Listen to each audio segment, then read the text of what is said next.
¿Qué sería de la vida sin la fantasía? Sin ese escape que nos encanta, que disfrutamos casi a diario. Ahora imagina que vives en el año 1500 y que no hay Netflix. Algo tiene que haber. Ahí es donde nace el Bosco, un artista sin precedentes que hasta después de 500 años sigue inspirando generaciones. Esto es, te explico un cuadro y hoy estaremos hablando del Jardín de las Delicias, del maestro El Bosco. Hieronymus Bosch nació en Bolduque, actual Países Bajos, aproximadamente en 1450. Sí, en la Edad Media. Y las cosas eran full distintas a como son ahora. Si te daba una gripe te morías, a los 14 años ya te casabas y empezabas a tener hijos. En fin, menos mal había caballeros y dragones para compensar. Por suerte para el Bosco nació en una época donde el Renacimiento ya estaba llegando. No había wifi, pero por lo menos había imprenta. Coño, es algo. Él procedía de una familia de pintores, los Saquen. El Bosco no es su verdadero nombre, es un seudónimo. Y él trabajaba en el taller de su familia haciendo encargos mayormente para iglesias. Y su vida cambió por completo cuando se casó con... Aleid van der Minne. Una jeva con mucho dinero. Esto le permitió dejar el taller de su familia y desarrollar su propio estilo. Ya no tenía que pintar para vivir. Aquí es donde se cambia el nombre al Bosco para diferenciarse artísticamente de su familia a la vez que era reconocido fuera del pueblo. El Bosco, como buen cristiano de la época, era un tipo muy religioso. Claro, porque si no lo eras... Y gracias a su talento como pintor y las influencias de su esposa, terminó perteneciendo a la cofradía de Nuestra Señora, un grupo religioso muy elitesco. Gente con dinero, vamos. Pertenecer a la cofradía le sirvió al Bosco para presentar su obra a gente muy importante e influyente. Y resulta que les gustó bastante. El Bosco, aunque era súper troll, pintaba con un motivo moralizante. Sus cuadros siempre tienen un mensaje religioso. Le decía a la gente, mira, el pecado está mal y tienes que arrepentirte de eso, porque si no te toca infierno. Punto. Y justamente por eso, a finales del siglo XV, la casa Nassau, una casa muy importante de gobernantes, le pidió un encargo al Bosco para enseñarle a los pequeños de la casa que el pecado está mal. Y así fue como nació el Jardín de las Delicias. Esta obra maestra no es un lienzo, es un tríptico que se abre y se cierra así, ¿ves? Este era un formato muy popular en la época. El 3 era considerado como un número perfecto, inicio, desarrollo y final, Padre, Hijo y Espíritu Santo. Señor de los Anillos 1, 2 y 3, ¿entiendes? Perfección. El tríptico cerrado se ve de esta manera. Representa el mundo tras el tercer día de la creación, cuando todavía no había animalitos ni personas por la tierra. Arriba está escrito en latín, Él lo dijo y todo fue hecho, Él lo mandó y todo fue creado. Y ahí vemos a Diosito.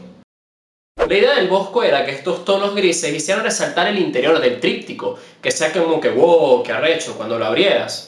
¿Entiendes?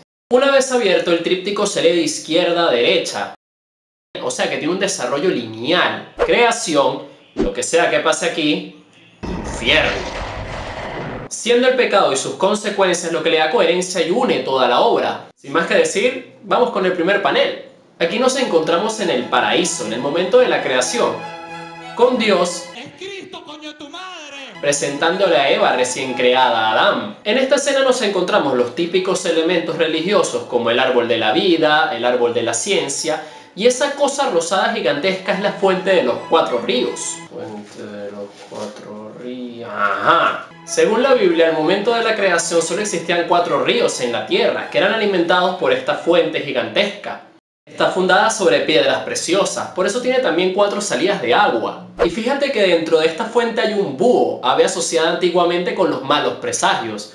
Al Bosco le encantaban las lechuzas, de hecho nos la volveremos a encontrar más adelante. Esta fuente divide el plano verticalmente en 2 partes, y fíjate que todo lo negativo está del lado de Eva. El árbol de la ciencia, insectos, animales matándose. Y mira al lado de Adán. El árbol de la vida, un elefante que simboliza la fuerza, hay hasta un unicornio por el amor de Dios. Y fíjate que hasta la misma Eva la dibujan como postrada, débil de voluntad, vulnerable al pecado.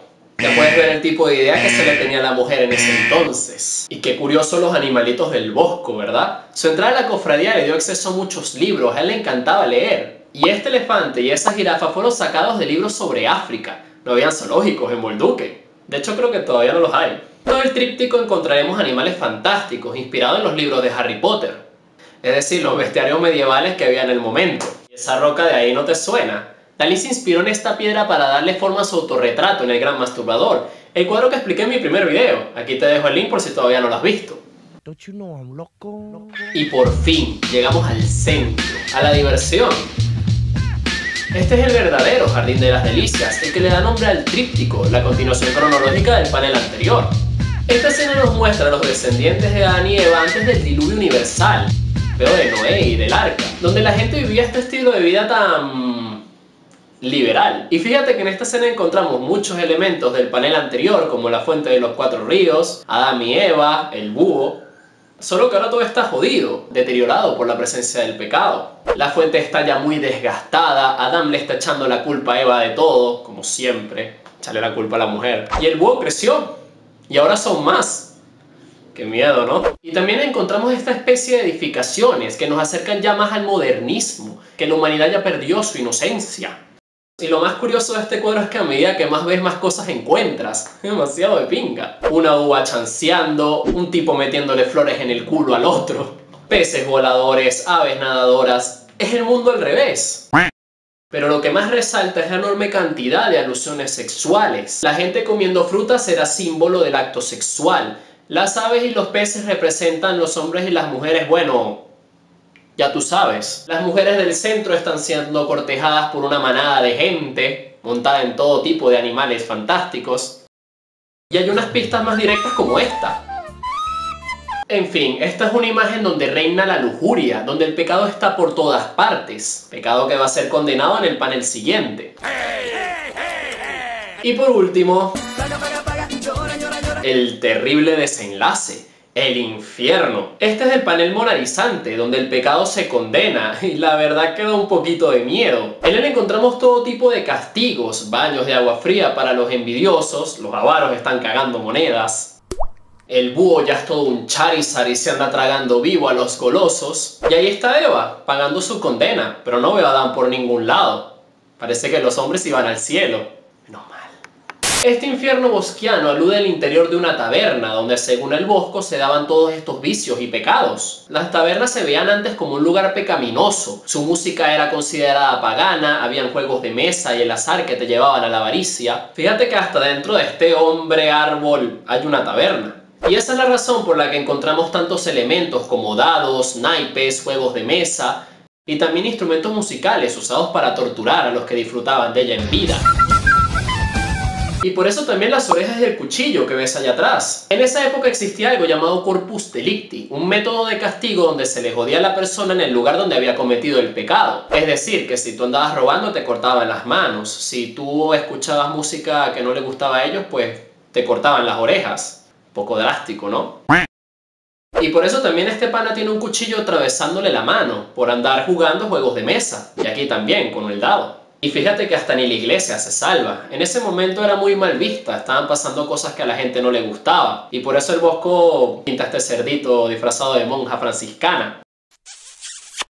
El realismo del fondo se lo debemos a un incendio que el Bosco vivió cuando era joven, que afectó casi toda la ciudad. Hasta su casa se vio afectada. Fíjate que bien le sale, ¿no? Está rechísimo. Tratar de analizar toda la simbología del Jardín de las Delicias y de la obra del Bosco en general es técnicamente imposible. La mayoría de los elementos vienen de una larga icografía medieval que se fueron perdiendo con el tiempo. ¿Por qué esta pantera tiene un libro en la cabeza? ¿Por qué el búho Charizard tiene damajuanas en los pies?